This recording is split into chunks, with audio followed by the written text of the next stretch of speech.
हर खबर पर होगी आपकी पकड़। डाउनलोड कीजिए एबीपी लाइव ऐप। और आइए, जिसका इंतजार था, देश का हेल्थ बुलेटिन शुरू हो चुका है। लघु वन उत्पाद एवं गैर काष्ठ वन उत्पाद के एकत्रीकरण, कटाई एवं प्रसंस्करण को लॉकडाउन से छूट दी है। इसके अलावा बांस, नारियल, सुपारी, कोको एवं मसालों की खेती, कटाई, प्रसंस्करण, पैकेजिंग, बिक्री एवं विपणन को भी लॉकडाउन से छूट प्रदान की है। वित्तीय क्षेत्र के अंतर्गत कोऑपरेटिव क्रेडिट सोसाइटीज एवं गैर बैंकिंग वित्तीय संस्थानों को भी न्यूनतम स्टाफ के साथ ऑपरेट करने की अनुमति दी गई है। ये भी स्पष्ट किया गया है कि ग्रामीण क्षेत्रों में निर्माण कार्यों के अंतर्गत जल आपूर्ति, बिजली एवं दूर संचार से जुड़ी परियोजनाओं और गतिविधियों को भी छूट है। मैं आपको ये भी बताना चाहूंगी कि आवश्यक वस्तुओं और सेवाओं की स्थिति नियंत्रण में है। इसमें भारतीय डाक की भी बहुत महत्वपूर्ण भूमिका रही है। कल हमने संक्षेप में भारतीय डाक द्वारा कोविड-19 के दौरान दिए गए योगदान की चर्चा की थी।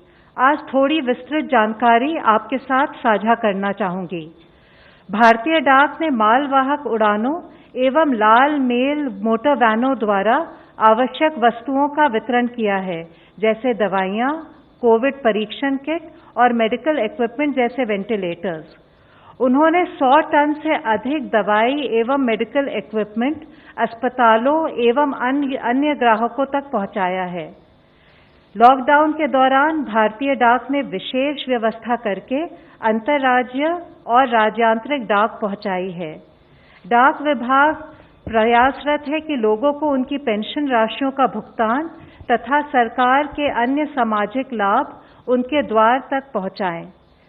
आधार आधारित भुगतान प्रणाली का प्रयोग करते हुए लगभग 2 लाख डाकिये और ग्रामीण डाक सेवक किसी भी बैंक से संबंधित राशि का भुगतान इंडिया पोस्ट पेमेंट बैंक्स के माध्यम से ग्राहकों को उनके द्वार पर सुनिश्चित करा रहे हैं। इस प्रकार सैकड़ों करोड़ रुपए की राशि सामाजिक सुरक्षा पेंशन तथा प्रत्यक्ष लाभांतरण के रूप में विधवाओं, वरिष्ठ नागरिकों और दिव्यांगजन लाभार्थियों को उनके द्वार तक मुहैया कराई गई है। भारतीय डाक ने जिला प्रशासन एवं गैर सरकारी संस्थाओं के साथ भी मिलकर खाद्य पदार्थ और राशन का वितरण किया है।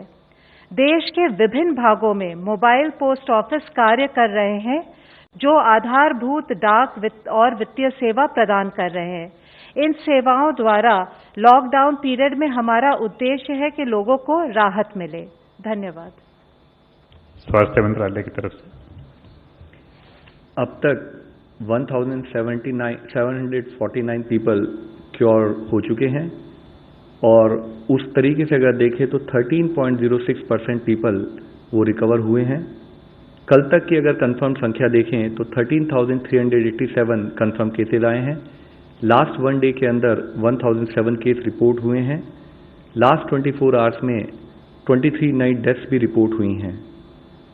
हम अब तक की अगर स्थिति को देखें तो पाते हैं कि लॉकडाउन से पहले अगर हमारे देश का डबलिंग रेट ऑफ केसेस लगभग 3 दिन था, तो पिछले 7 दिनों को अगर डेटा देखते हैं तो हमारा डबलिंग रेट अब 6.2 डेज है। और मैं आप लोगों की दृष्टि में लाना चाहूँगा कि 19 स्टेट्स ऐसे हैं, 19 स्टेट्स और यूनियन टेरिटरीज ऐसे हैं जहाँ पर कि डबलिंग रेट देश के एवरेज से भी कम है।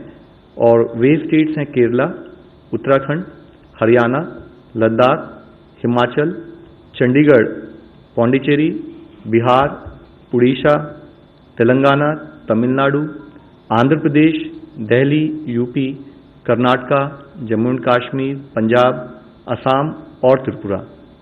मैं आप लोगों की दृष्टि में लाना चाहूँगा कि ये doubling rate is a product of how we are trying to manage the situation at field level.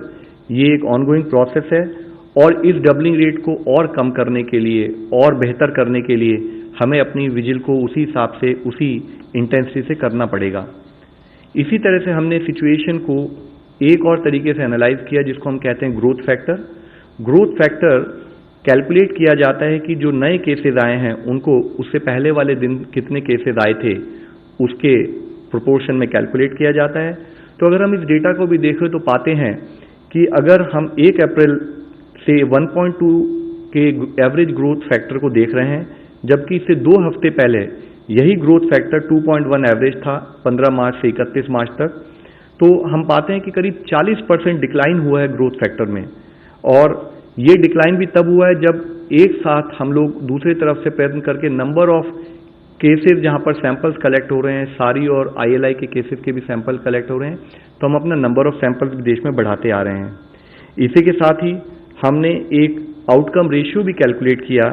Outcome ratio calculate करते हैं जो केसेस रिकवर्ड हुए हैं वर्सेस जो केसेस जिनमें डेथ रिपोर्ट हुई हैं। मैं आप लोगों की दृष्टि में लाना चाहूंगा कि देश की तरफ से देखें तो हर केस, हर डेथ एक चिंता का विषय है।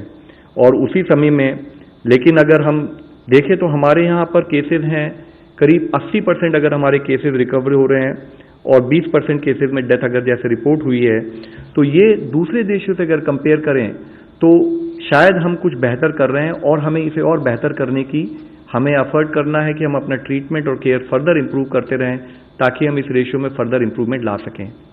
साथ ही 5 lakh rapid antibody test kits सभी राज्यों और जिलों में जहां पर भी हाई केस बर्डन नोट किया गया था वहां वितरित किए जा रही हैं।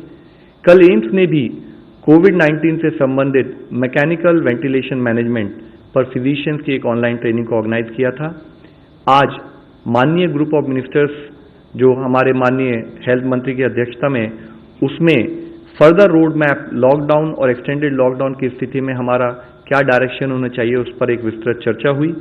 उसमें मुख्यतः diagnosis, vaccines, drugs, hospital equipment accessories और जनरल वेलनेस से निपटने के लिए साइंस एंड टेक इंस्टीट्यूट जो हैं उनके एफर्ट्स का रिव्यू किया गया। हमारे को यह लड़ाई हर फ्रंटियर पर लड़नी है और फील्ड पर लड़ाई लड़ते हुए एक हमारा फ्रंटियर है साइंस एंड टेक, जिसके द्वारा हमें इस लड़ाई को आखिर में जीतना पड़ेगा। उसी के तहत council for scientific and industrial research, department of biotechnology, department of science and technology और डिपार्टमेंट ऑफ एटॉमिक एनर्जी, वहां पर कंटिन्यूड इस विषय में एफर्ट चल रहे हैं, जिसके तहत ही इन चारों ऑर्गेनाइजेशंस ने टेस्टिंग कैपेसिटी को बढ़ाने के लिए भी अपनी 30 लैब्स का योगदान दिया है। हमारे एफर्ट्स प्राइमरीली फोकस्ड हैं न्यू रैपिड और एक्यूरेट डायग्नोस्टिक किट्स बनाने में, जो कि अपना रिजल्ट 30 मिनट में दे सकें। साथ ही इनोवेटिव पूलिंग स्ट्रैटेजीज बनाने में, ताकि हम लिमिटेड टेस्ट होते हुए भी अगर उसको और एक्सपैंड करना चाहें, larger number of people cover करना चाहें, उसके लिए काम कर सकें। इसके साथ ही इंडिजिनस सिंथेसिस जो क्रिटिकल कंपोनेंट्स हैं हमारे को डोमेस्टिकेट प्रोडक्शन के लिए, उसको हम कैसे बढ़ाएं, उस पर एफर्ट्स हो रहे हैं। साथ ही वायरल सीक्वेंसिंग, जिसके द्वारा हम एपिडेमियोलॉजी और पोटेंशियली इंपॉर्टेंट म्यूटेशंस को आइडेंटिफाई कर सकें, उस पर काम चल रहा है।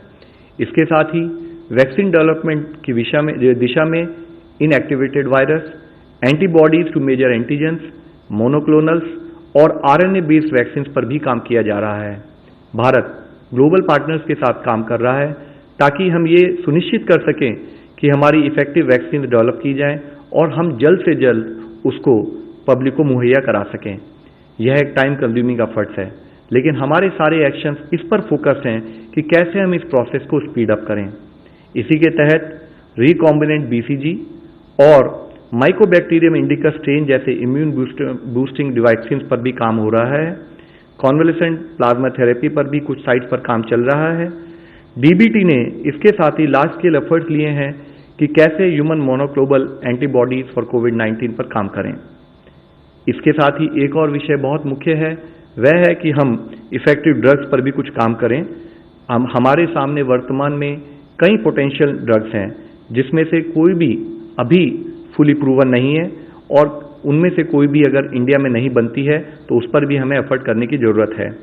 इसी समय में जब ये अनसर्टेनिटी है तो हमारा एफर्ट है कि इंडिया इस drugs manufacturing, drugs multi process में काम करे। एक मल्टी प्रोंग रणनीति के तहत हम काम कर रहे हैं, जिसमें कि इम्यून सिस्टम को बूस्ट करने में भारत की जो ट्रेडिशनल नॉलेज है उसका भी ध्यान रखा जा रहा है। Bharat already World Health Organization के साथ सॉलिडिटी ट्रायल में एक पार्टिसिपेंट है, जिसके माध्यम से हम डिफरेंट ड्रग थेरेपीज की इफेक्टिवनेस को डिटरमिन कर रहे हैं। Scientific task force existing drugs को रीइवैल्यूएट कर रही हैं ताकि उनको जरूरत पड़े तो कोविड-19 के लिए रीपर्पस किया जा सके।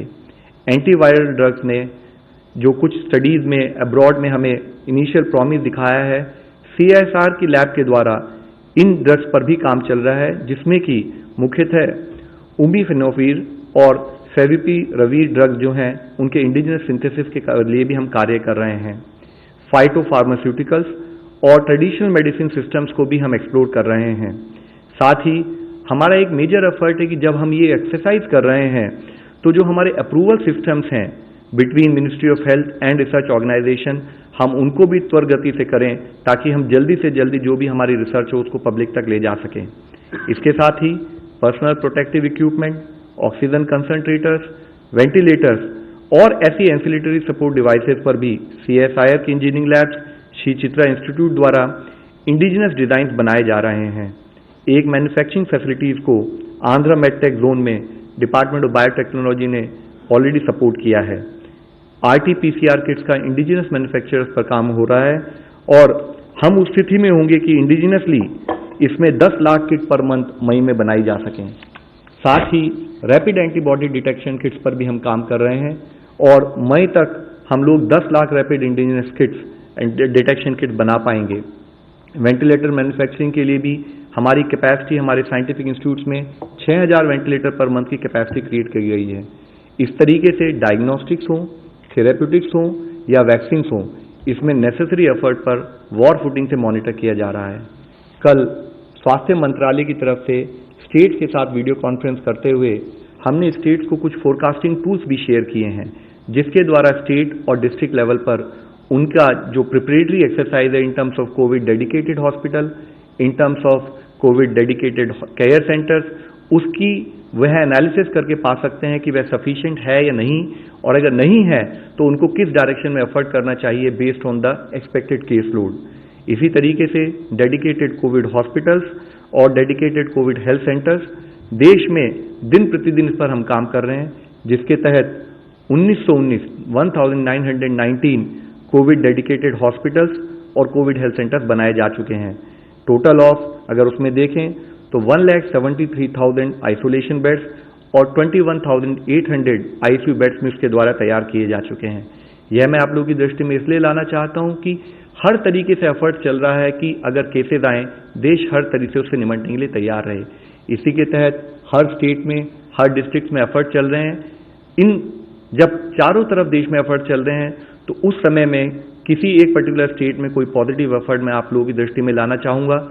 जैसे कि आज उदाहरण के तौर पर मैं आपको दिखाना चाहूंगा कि कैसे अहमदाबाद में एक डेडिकेटेड कोविड हॉस्पिटल बनाया जा रहा है।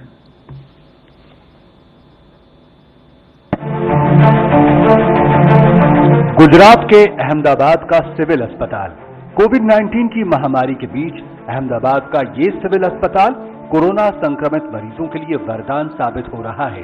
अपनी उन्नत सुविधाएं और तकनीकी विशेषताओं के साथ इसे सिर्फ 5 दिनों में ही कोविड डेडिकेटेड हॉस्पिटल में तब्दील किया गया है।